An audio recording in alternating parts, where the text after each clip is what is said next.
Hai, Assalamualaikum, ahlan wa sahlan, konnichiwa dan selamat datang daripada Tekoping Intai Jagat Channel. Nama aku I dan kisah benar seram malam ini bertajuk Lenggong.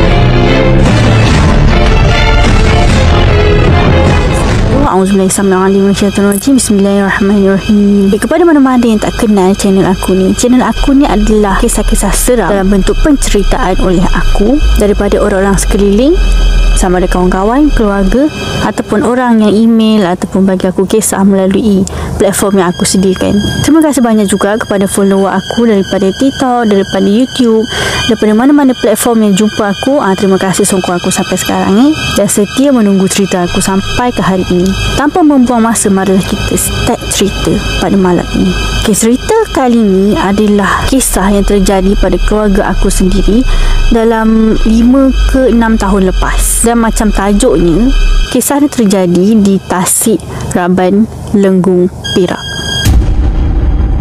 Pada zaman tu memang aku dengan keluarga aku memang tak sangat tahu pasal internet ni. So kita orang tak tahu apa-apa mengenai sejarah Tasik Raban ni sebenarnya. Tapi bila aku nak buat cerita pasal Tasik Raban ni, aku tengok banyak YouTubers daripada sini memang banyak yang buat konten pasal Tasik Raban ni. Ada juga RNR ditutup pada tahun 2010. Ada orang kata sebab tak ada pengunjung, sebab lokasinya tak strategi dan orang tak nampak. So makin lama pengunjung makin tak ada, lepas tu tempat tu ditutup. Tapi ada juga kisah-kisah misteri yang mana orang terjumpa dan makan dekat tempat RNR Tasik Raban tu pada tahun 2013. Padahal sebenarnya tempat tu dah ditutup pada tahun 2010. Tapi kisah kali ni aku bukan nak cerita pasal tempat perhentian tu. Aku nak cerita pasal satu homestay ni. Tak ada kan cerita, aku dan keluarga aku menyewa dekat salah satu homestay ataupun chalet dekat Tasik Raban tu. Dan time tu memang sebenarnya terdesak sebab tak ada tempat lain dan last minute. Dan somehow tempat tu je yang available pada waktu tu. So long story short, dipendekkan cerita, kita orang pun masuk, check in, bla bla bla, semua dipermudahkan, alhamdulillah. Kisah ni pendek je. Aku akan gabungkan kisah di Lenggong, iaitu 2 kisah dalam episod kali ni. Malam pertama kita orang tidur situ, waktu mak aku masuk bilik air, mak aku ada ternampak satu kelibat kepala manusia dekat tingkap bilik air tersebut, dekat dalam homestay tu. Tak tahulah sama ada itu imajinasi ataupun apa, tapi mak aku bukan nampak daripada mata tepi, tapi memang nampak betul-betul ada macam kelibat kepala manusia daripada tingkap tu. Lagipun waktu tu homestay tu memang tak ada orang dekat keliling ni, memang ada seketul dekat situ, keluarga kita orang je. Lepas tu mak aku dah tak sedar hati tahu sebenarnya. Waktu tu abang aku tengah berborak dengan awet dia. Kau tahulah bila orang tengah OTP ni, tengah on the phone ni, diorang akan pergi dekat tempat yang tak ada orang. Tak kisahlah borak dengan sesiapa-siapa pun, mestilah kita bila on call, kita akan pergi tempat yang sunyi kan, supaya kita boleh dengar suara orang tu. Dan waktu tu dah malam, abang aku dekat luar sorang-sorang. Dia macam ada tangga untuk naik ke homestay tu. Bukanlah tangga panjang, tangga kayu kecil je lah macam tu kan. Dan mak aku tak sedar hati, mak aku suruh aku pergi panggil abang aku, suruh masuk sebab dah malam kan, tak elok duduk luar. Aku ingat lagi, aku pergilah panggil, aku cakap dengan abang aku suruh masuk sebab dah malam, suruh tidur. Dia pun okey. Tu tak lama tau, dalam 5 minit lepas tu. Sebab time tu semua orang dah beransur nak tidur tau, sebab dah lewat malam, memang dah penat perjalanan semua. Dan tiba-tiba abang aku masuk ke dalam rumah, menggelupur, masuk dengan laju maksudnya. Dia masuk, dia terus naik atas katil, lepas tu dia terus nak tidur. Padahal tadi kemarin lagi OTP kan, macam rasa macam lama lagi nak OTP tu. Tapi tiba-tiba dia masuk dekat dalam rumah dan dia terus tidur, tapi tak cakap apa-apa. So kita pun tengok macam okey lah, abang dah masuk. So okey lah. Esoknya bila kita orang dah keluar daripada homestay tu, barulah abang aku buka cerita yang sebenarnya waktu dia OTP dekat luar sorang-sorang tu, kan aku cakap tadi ada tangga kan dekat bawah rumah tu. Dekat bawah tangga tu, abang aku ada dengar dan nampak seorang perempuan. Yang mana tak logik kalau ada perempuan tengah-tengah malam dekat bawah tangga tu. Dan perempuan tu sedang mengintai ataupun intip abang aku punya perbualan dengan kawan dia. bukan intip lah sebenarnya, dia lebih kepada mengacau lah, dia teasing kan, dia usik. Dan perempuan tu tak lain tak bukan adalah Kak Pon. Kalau korang tak tahu Kak Pon tu apa, pergilah Google, mesti dia akan keluar terpampang besar-besar tulisan nama dekat situ, macam tu. Abang aku nampak Kak Pon tu daripada bawah tangga tu, dia punya kepala dia macam intai-intai macam tu tau, macam tu, dia macam intai, dia tengok abang aku apa lagi, terus masuk laju-laju. Dan dia pun matikan perbualan kat situ. Dan kita orang tahulah daripada situ yang sebenarnya tempat tu, rumah tu sendiri adalah berhantu. Sebab tu tak ada orang nak sewa. Murah tau waktu tu, murah dekat situ. Okey, tamat kisah pertama, iaitu kisah Tasik Raban dekat Lenggong. Kisah kedua adalah dekat Lenggong juga.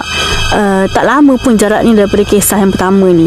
Dalam 2-3 tahun lepas tu, di tempat yang sama, iaitu Lenggong, tapi bukan di Tasik Raban. Time tu kita orang stay juga dekat homestay chalet dekat salah satu tempat dekat Lenggong tu. Satu family juga. Lebih kurang macam rumah teres lah, dari 4 pintu. Dia melekat sama sendiri, dan ada satu pintu dekat dalam rumah tu yang mana kalau korang buka, dia boleh menghubungkan kepada pintu seterusnya, kepada rumah seterusnya, macam tu. Tapi kita orang ambil yang paling tepi sekali, sebab time tu memang tak ada orang bercuti kat situ. Maksudnya tak ada cuti sekolah ke perayaan apa-apa, dan memang hari yang mana orang tak ada. Kita orang satu family je duduk dekat tempat tu. Kepada mana-mana tak tahu lagi kenapa aku asyik cakap pasal mak aku je, sebab boleh rasa, boleh mimpi. Tapi aku tak panggil lah, kita orang semua tak panggil lah itu satu kebolehan ataupun apa. Tapi terserah korang nak percaya ke tidak. Tapi ada orang yang boleh rasa benda-benda tu, dan ada orang boleh nampak benda-benda tu. Masing-masing lain. So nak dijadikan cerita, malam tu mak aku tidur macam biasalah. Dan kalau dekat tempat-tempat baru ni, ataupun homestay, hotel, whatever lah, mana-mana kita orang stay kan, mak aku mesti macam terjaga tengah-tengah malam. Sebab benda tu bukan familiar, benda tu bukan rumah kita. So kita akan, manusia sendiri pun dia akan rasa macam alert tau dengan persekitaran yang baru, macam tu. Dan pukul 2 pagi somehow mak aku terbangun. Lepas tu mak aku macam dapat satu perasaan yang kuat ni, yang mengatakan dekat luar rumah tu ada macam sesosok lelaki macam pendekar tu. Dia pakai tanjak dan dia sasa. Tinggi dia separa pintu lebih kurang. Bukanlah besar gegasi ataupun macam hantu galah tinggi dia, tak. Dia macam besar lah, macam orang dulu-dulu macam tu. Dia punya besar, tegap, nampak kuat, macam tu. Jangan tanya aku macam mana mak aku boleh rasa macam tu, tapi itulah apa yang mak aku ceritakan dekat aku. Lelaki tu ataupun pendekar tu berdiri je dekat luar tu, peluk tubuh sambil tengok keadaan keliling. Dia tak senyum, tak masam, tak garang, macam tu. Dia macam biasa je muka dia. Dan dekat luar rumah tu nampak macam ada taman-taman lah, ada bunga-bunga, ada daun yang cantik, macam tu. Dan malam tu hujan, so ada banyak macam kelekatu tau. Tahu tak kelekatu tu apa? Kelekatu tu macam, nanti aku tunjuk gambarnya dekat sini. Okey, benda tu masuk dalam rumah tau. Lepas tu mak aku tengah sapu lah pukul 2 pagi tu, sambil melayan perasaan yang mana ada something dekat luar rumah tu. Tapi dia tak mengganggu lah, just perasaan tu kuat mengatakan yang dia ada dekat situ. Esoknya bila dah check out, mak aku macam tanyalah baik-baik dekat owner tempat tu, dekat pakcik tempat tu. Mak aku tanya sama ada dia ada membela ke ataupun ada apa-apa ke yang diletakkan dekat kawasan rumah chalet yang mak aku duduk waktu tu, yang kita orang duduk waktu tu. Pakcik tu diam, pakcik tu tak menidakkannya. Dia mengaku dia ada letak something. Dia waktu dia first dekat kawasan tu memang tak ada orang langsung tau. Bila tempat sunyi mestilah ada perompak ke ataupun apa ke kan. Selain perompak ada juga benda gaib lain yang mana kita tak nampak, yang boleh mengganggu kita punya kehidupan seharian. So bila pakcik tu mula-mula buat rumah chalet tu, pakcik tu mengaku dia ada letak, maksudnya something untuk jaga tempat tu daripada benda-benda yang tak sepatutnya lah. Dan benda tu tak kacau orang, dia cuma jaga tempat tu. Dia jaga chalet 4 pintu tu. Dan dia tak marah pun mak aku bila mak aku tanya tu, sebab benda tu memang betul. Aku tak katalah benda ni jahat ataupun baik tau.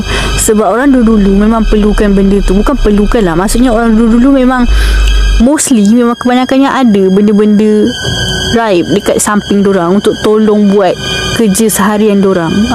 Tapi bila zaman berubah, orang pun tahu benda tu tak baik pun sebenarnya. Kat tempat tu ada juga dusun durian tau. Pakcik tu banyak kali je offer kita orang datang makan durian dekat tempat dia, macam tu. Dan somehow dia baik dengan kita orang. Sebab kita orang memang tak ada apa-apa masalah pun dekat homestay dia. Aku cuma tanya je keadaan yang mak aku alami waktu malam tu, macam tu, untuk pastikan keadaan tu. Sebab dia tak kacau kita orang, so kita orang pun tak adalah kacau dia. So benda tu mati dekat situ. Maksud aku benda tu tamat dekat situ. Dan sampai sekarang pun kalau kita orang ada nak pergi Lenggong, pakcik tu kata boleh je tidur rumah dia. Bukanlah tidur rumah dia, maksudnya tidur chalet 4 pintu tu. Dia boleh bagi harga istimewa ke, macam tu lah, lebih kurang kan. Jadi macam kita orang macam baik lah. Tapi memandangkan kita orang tak ada urusan dah dekat Lenggong, so memang dah lama lah tak jumpa pakcik tu. Itu sahaja kisah untuk malam ni. 2 kisah yang mana berada di Lenggong, Perak. Dan kalau korang tahu, tempat tu adalah memang tempat yang misteri, yang mana kesahihannya banyak orang yang mengalami dan tak tahulah itu benar ataupun tidak benar.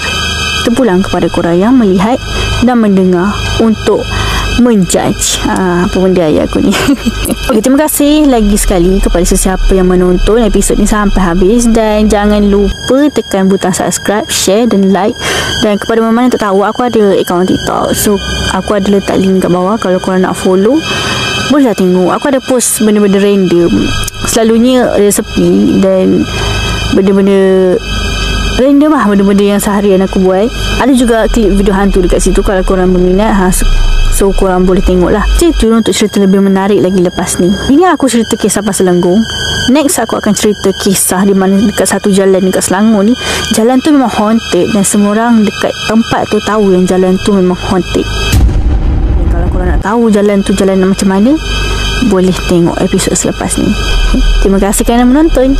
Segala yang baik itu datang daripada Allah, segala yang kurang baik itu datang daripada aku sendiri. Teka pik intai jagat, wujudnya memanggil curiga.